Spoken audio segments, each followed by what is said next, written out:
I don't care whether you love it or hate it, the chatterbait is simply one of the best lures that we have as bass fishermen to catch a lot of fish and big bass.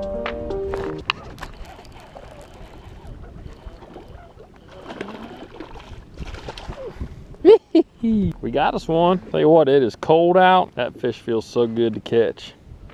It can work in muddy water, it can work in clear water, it can work around wood, it can work around grass, it works in cold water, it works in hot water. So today I want to give you 3 tips that will help you catch more fish and bigger fish on a chatterbait. So stay tuned, it's gonna be a good one. This video is brought to you by sportsmansoutfitters.com. I don't care where you shop online, I really believe that Sportsman's Outfitters has some of the best prices that you can find on some of your favorite lures. And not only that, right now we're kind of running a special at Sportsman's Outfitters. If you use the coupon code BFHQ10, you can get 10% off any ARC fishing rod. So if you're looking for a new rod, whether that's a chatterbait rod, a spinnerbait rod, a flip and stick, or a spinning rod, you can get 10% off right now. Just use that coupon code at checkout to get 10% off. I have done several videos on the channel that are all about chatterbaits and bladed jigs, and I really believe that it is one of the best lures for all the reasons that I mentioned earlier. Now, something that I see in the comments of some of those videos from time to time is people that don't have a lot of confidence in a chatterbait and people that simply just don't like it because they think it doesn't catch fish, and I'm here to tell you it absolutely catches fish. I think there are a few things when fishing a chatterbait that you should kind of pay close attention to that can really help you to catch more bass on it. So let's dive into those right now. The first thing that I think you should put an emphasis on when it comes to fishing a chatterbait is the blade that you are using. When chatterbaits first came out, there was really just the original. It was the chatterbait. It had the same blade and everybody threw that. Now, since then, a lot of different companies, different brands have all come out with their own version of the chatterbait, which has started this whole market of a bladed jig. And not only that, but Z-Man, who makes the original chatterbait, also has multiple different chatterbaits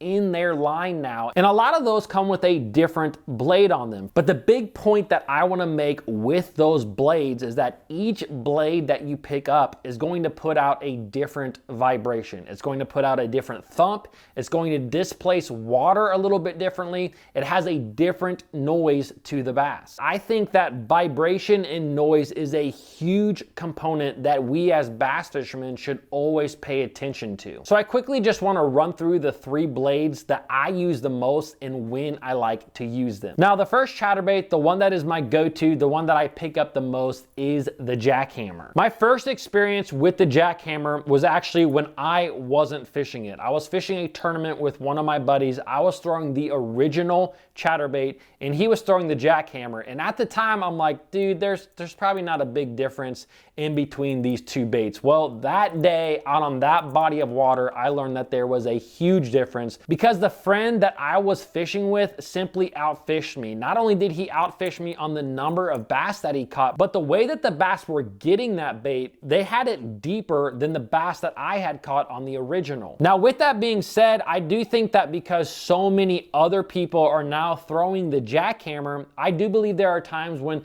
people are gonna pick up that original bait and actually outfish people that are fishing the jackhammer. But still, the one that I pick up whenever I get into a situation where I'm like, I think a chatterbait might work, is the jackhammer. You know, it has premium components on it. I don't ever have to worry about snapping that bait out of the grass and the skirt slipping down like sometimes happens with the original. The hook is sticky sharp and super strong, and I've actually never broken a jackhammer. There are some bladed jigs that I've used out there where I go to make a cast and my blade will actually come disconnected from the body and my body just goes soaring into the next universe. Now, when I get to a body of water and I have really loud conditions, maybe I'm fishing and it's extremely windy outside, or maybe I have really muddy water, right? You have loud water conditions. That is a lot of times when I am going to pick up the big bladed chatterbait. The big blade obviously has a bigger blade. It puts out a bigger thump in the water. I mean, when you're reeling this bait through the water, you will feel it big time. Just doo, doo, doo, doo. I mean, just really thumping. And that thump is great when I'm fishing, again, in muddy water or in windy conditions. Now, the other time that I will pick up the big blade kind of over other chatterbaits is just when I'm fishing around bigger than average fish. There are some lakes that you go to where the average is just bigger, and sometimes I think that a big bass likes a big thump. This is one of the reasons I think you catch a lot of big bass on like a single Colorado bladed spinner bait. I think that big bass just likes that big thump, and that big bladed chatterbait puts out a big thump. Now, the next blade that I throw often is the stealth bladed chatterbait, and I think that there are a few misconceptions about this bait that I want to clear up real quick. The first misconception about the stealth blade is that I think people don't think it will work in muddier water. You kind of hear that word stealth and you might think like a clear water bait, and yes, that actually is one of the times that I love throwing a stealth blade, but this bait will still get bit in very muddy water. It still puts out vibration, it still puts out thump. And when I'm fishing in that colder muddy water, you know, water that's in the low 50s, even high 40s, that is one of the times that I will absolutely pick up the stealth blade, just because it's a little bit more subtle, and I think that in that cold water, those bass just want that little bit more subtle action. Now, another time where I'm gonna throw that jackhammer and that big blade in the bottom of the boat and pick up a stealth blade is any time that I feel like everybody is fishing a chatterbait. I have fished in several Bassmaster Opens on certain bodies of water like Lake Toho, the Harris Chain of Lake Chickamauga, where I get to that body of water and I'm thinking chatterbait, but guess what?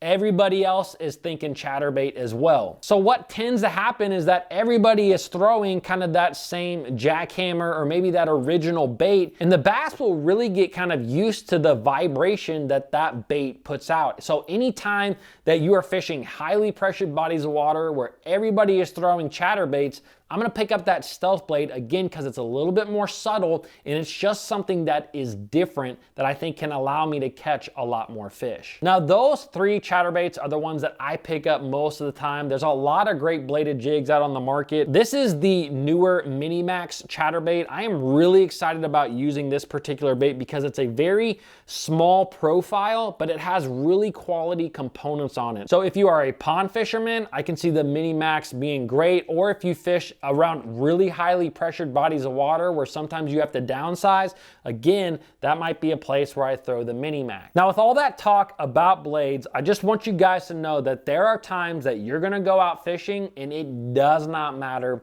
what you throw. You could throw any one of those chatterbaits, you could throw any bladed jig, and you're going to catch fish. There are days, there are times when you go out where it just does not matter. But those are the situations and those are the blades that I like to use the most. Moving on to the next tip, your soft plastic trailer greatly affects your bladed jig. Again, this is just something that I think guys don't always pay much attention to when they're out there fishing, is how much their soft plastic bait that they're threading on the back of a chatterbait or bladed jig, how much it actually affects that bait. Now, there are two main things that soft plastic trailer is really going to change when you are fishing a chatterbait. The first one is actually going to be the lift of the bait. If you are throwing a bulky piece of plastic on the back of a chatterbait, what tends to happen is it causes a lot more lift on the bait. And when you have a lot of lift on the bait, that bait tends to ride higher in the water column. So if you are trying to get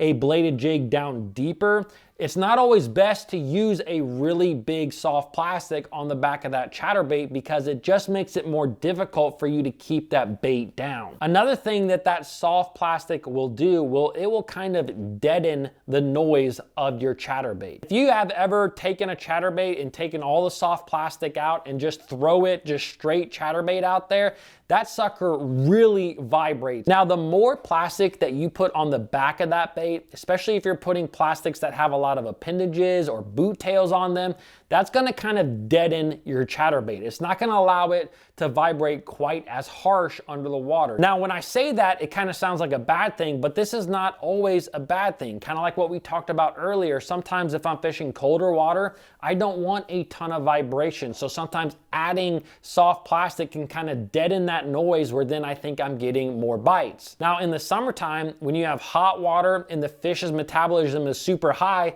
sometimes I want a lot of noise. I want a lot of vibration. So I will kind of put on or thread on a smaller piece of plastic to really give that bait a lot of commotion and a lot of action down there under the water. Now, the third chatterbait tip is start fishing your chatterbaits deeper. A lot of times when we fish a chatterbait, we fish them in like 2 to 6 foot of water, but guess what? That same chatterbait can catch fish just as well in deeper water, water that is 8 foot deep, 10 foot deep, 15 foot deep, 20 foot deep. A lot of times when guys are fishing in 10 foot plus water, they're thinking about deep crankbaits or maybe football jigs or big worms. And something that they're not thinking about is a chatterbait. And because it is something that is different in an area that maybe the bass haven't seen it, that is what can make it so effective. Now, a couple things that can help you to fish a chatterbait in deeper water is, one, fish a heavier chatterbait. Maybe step up to a 3/4 ounce chatterbait, or even go up to some of the really big chatterbaits that are like 1.25 ounces. The other thing that you are going to want to do is downsize your line. A lot of times when I'm fishing a chatterbait in shallow water, I fish it on 20-pound test. But if I'm fishing it in deeper water, a lot of times I'm going to step down to about 15-pound test. It may not sound like a huge difference, but it is a lot less drag in the water, which really helps you to fish that bait and keep it down deep. Now, when I'm fishing that chatterbait deep, there are 2 ways that I really like to fish it. One is a simple slow roll. I don't do this quite as much as I used to, but I used to do this a whole lot because there was a lake that I used to fish on where everybody threw crankbaits. Everyone would throw an 8 to 10 foot diving crankbait. So I started slow rolling a chatterbait, very, very slow across the bottom, kind of making it act like a crankbait where I was fishing it pretty much on the bottom, but I started catching bigger fish doing that than I did with the crankbait. And again, the biggest reason is because it was just something different. It was something that other guys weren't doing. Now, another retrieve that a lot of guys don't think about when it comes to fishing that chatterbait is actually kind of stroking the bait, fishing it a lot like you would if you were stroking a jig. Stroking a jig is a great way to catch bass, especially in later summer. Those bass tend to kind of pull off the bottom a little bit, and so sometimes really ripping that jig off the bottom and letting it free fall, you can get those fish that are suspended 3, 4, 5 foot off the bottom. Now, I'm typically going to do this on offshore structure, whether that's a point or a hump or a ledge. That is typically where I like to do this. Now, if you're on a good jig stroking bite and you get out to the body of water and it is super windy or it is cloudy or maybe that water stained up a little bit, that's when I'm gonna start stroking a chatterbait because it just puts off more vibration. It's gonna allow that bass to find that bait in those loud conditions. Another huge thing when it comes to fishing bladed jigs down deep is that all bladed jigs are not created equal. If you take the same rod, reel, line, bladed jig trailer and throw 2 half-ounce bladed jigs, one actually will ride deeper than the other. And I actually did this in another video where I actually experimented with a bunch of different bladed jigs to kind of see what the differences were. And I'm gonna link that video right here. So if you guys want to check out that video next, be sure to click on that. Also, don't forget to subscribe, comment to the channel, and I'll see you guys in the next video.